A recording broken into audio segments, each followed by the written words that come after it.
Good morning, students. How are you, students?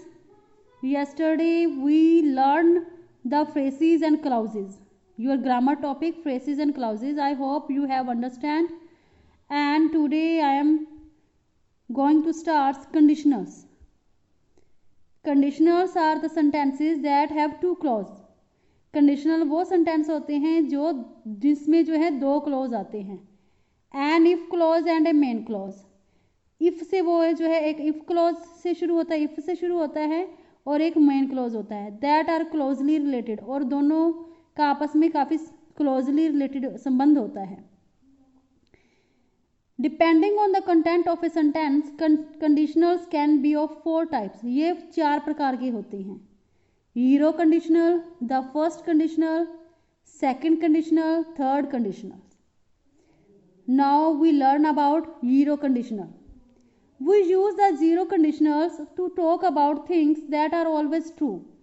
हम zero conditional जो है होता है वहाँ यूज करते हैं जहाँ पर हम जो है उन चीज़ों के बारे में बात करते हैं जो हमेशा सच होती हैं, यूनिवर्सल ट्रूथ होती हैं. जो both are the clauses in the simple present form always and the subordinate clause starts with if. और ये दोनों क्लॉजेज होते हैं उस सेंटेंस में जो होते हैं वो सिंपल प्रेजेंट टेंस में होते हैं और किसी टेंस में नहीं आएंगे. ओनली सिंपल प्रेजेंट टेंस, मतलब प्रेजेंट इंडेफिनिट टेंस में आ जाएंगे. और ये सबऑर्डिनेट क्लॉज जो होता है वो हमेशा इफ से स्टार्ट होता है. For example, if the full moon comes out there will be light. अब देखो, मेन जो सबऑर्डिनेट क्लॉज है वो किससे शुरू हुआ? इफ से. If the full moon comes out, अगर पूरा चंद्रमा जिस दिन निकलता है, देयर विल बी लाइट, चारों तरफ मतलब रोशनी हो जाती है. अब देखिए ये कम्स क्या हो गया, क्या आ गया आपका? प्रेजेंट सिंपल टेंस में आ गया. Second is if you press the button the machine will turn on. कि ये तो हमें पता ही है, सच बात ही है कि अगर हम बटन को दबाएंगे तो मशीन चलेगी, तो सच्ची बात है. तो वही आ गया, इफ से स्टार्ट हुआ सबऑर्डिनेट क्लॉज, ठीक है. और ये क्या आ गया? प्रेस, मतलब आपका जो है simple present tense. I am sorry, मुझे माफ़ करना, if my words have hurt you. मुझे माफ़ करना अगर मैंने जो है आपको, मेरे शब्दों ने आपको दुख पहुंचाया है. These are the zero conditionals examples. Next है the first conditional. First conditional क्या होते हैं? The first conditional is used when there is a real possibility of the if event happening. First conditional वहाँ यूज होते हैं यहाँ पर real, सच में कोई पॉसिबिलिटी आ जाती है, संभावना आ जाती है, ठीक है. It uses simple present form in the if clause and refers to future in the main clause. कि ये जो होता है सिंपल प्रेजेंट टेंस, इसमें भी यूज होता है इफ क्लॉज वाले में. जो इफ से शुरू होता है उस सेंटेंस में सिंपल प्रेजेंट टेंस यूज होता है, और रेफर टू फ्यूचर, और फ्यूचर में दूसरा जो सेंटेंस होता है वो फ्यूचर में जाता है. Example, I will see you this evening if the weather is fine. अब देखिए ये फ्यूचर में आ गया ना विल, और ये क्या गया? If the weather is fine, कि मैं जो हूँ तुम्हें शाम को मिलूंगी यदि जो है मौसम साफ हुआ. देखो बेटा, इसमें कोई ज़्यादा, इसमें भी देखो विल लगा, इधर भी विल लगा, इसमें कोई ज़्यादा फर्क नहीं है.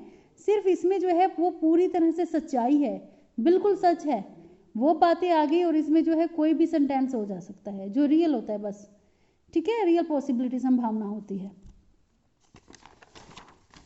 Next sentence is you will, we may use unless in place of it if not. हम कई बार जो है इफ की जगह पर अनलेस भी यूज कर सकते हैं. For example, you will pass the test if you work hard. तुम पास हो जाओगे अगर तुम मेहनत करोगे. तो क्या बना सकते हो? You wouldn't pass the test unless you work hard. जब बेटा अनलेस हम लगाते हैं तब हमें नेगेटिव यूज करना ही होता है. That's clear. अनलेस जब हम लगाएंगे इफ की जगह पर तो हमें जो दूसरा सेंटेंस है वहां पर हमें जो है नॉट यूज करना पड़ेगा, तभी जो है वो सेंटेंस बनेगा. We will go for a picnic if the sun shines. हम पिकनिक पर जाएंगे यदि सूरज निकलेगा, चमकेगा. We would not go for a picnic unless the sun shines, मतलब हम तब तक मतलब नहीं जा सकेंगे पिकनिक पर जबकि अगर सूरज नहीं निकला तो हम पिकनिक पर नहीं जा पाएंगे. तो ये नेगेटिव में आ जाता है, इसीलिए हमने जो है नोट जरूर ऐड करना है। नेक्स्ट है the second conditional. The second conditional is use to talk about unreal और इम्पॉसिबल थिंग। अनरियल जो सच्ची नहीं होती हैं और इम्पॉसिबल होती हैं, ठीक है। पॉसिबल होती है जो पॉसिबल हो जाए, इम्पॉसिबल जो कभी भी मतलब हो ना पाए। It uses simple past form, और इसमें जो है हमेशा सिंपल पास्ट फॉर्म यूज होती है, और इफ क्लोज यूज होता है उसमें हम would and verb in main clause में लगाते हैं, वुड लगाते हैं या फिर verb. For example if I went to London I would visit a tower of London, कि यदि मैं लंदन गया तो मैं जो हूँ वहाँ के लंदन का जो टावर है वहाँ पर जाऊँगा। अब क्या है, अब अनरियल और इम्पॉसिबल है, हर कोई तो लंदन नहीं जा सकता ना, तो ये तो हमने कह दिया कि यदि मैं जाऊँगा, जाता गया, if I went to London, यदि मैं गया था तो मैं गया होता तो मैं क्या करता, लंदन जाके आता, मतलब कि वो क्या हो गया कि ये अनरियल है, इसीलिए हमने ये हमारा क्या आ गया, सेकंड कंडीशनल आ गया।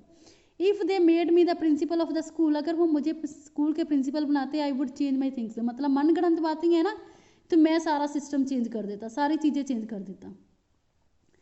नेक्स्ट है एग्जाम्पल देखिए, वैसे if he were here he would never agree, कि यदि वो यहाँ पर होता तो वो कभी भी किसी बात के लिए एग्री जो है सहमत ना होता, ठीक है। ये कुछ एग्जाम्पल दे रखे हैं। नेक्स्ट है ये भी देखिए, if I were a bird I would fly, मतलब अगर मैं पक्षी होता तो मैं उड़ सकता था। If I were an alien I would be able to travel across the universe, अगर मैं एलियन होता तो मैं जो था पूरे ब्रह्मांड का चक्कर लगा सकता था, लगा लेता। नेक्स्ट है the third conditional. The third conditional unlike the first and the second refers to the past, ये जो है थर्ड कंडीशनल जो होता है फर्स्ट के अनलाइक होता है, और ये सेकंड को रेफर करता है, रेफर टू द पास्ट, इसमें जो है पास्ट यूज होता है, पास्ट टेंस यूज होता है।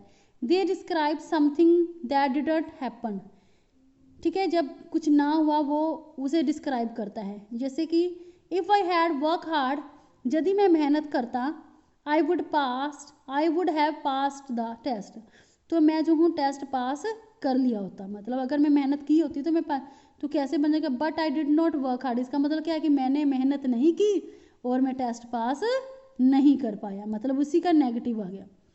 If I had invited me he had invited me I would have gone, अगर वो मुझे मतलब उसने मुझे इन्वाइट किया होता तो मैं वहाँ पर जरूर जाता, but he did not invite मी, लेकिन उसने मुझे नहीं इन्वाइट किया, सो आई डिड नॉट गो, इसीलिए मैं वहाँ पर नहीं गया था।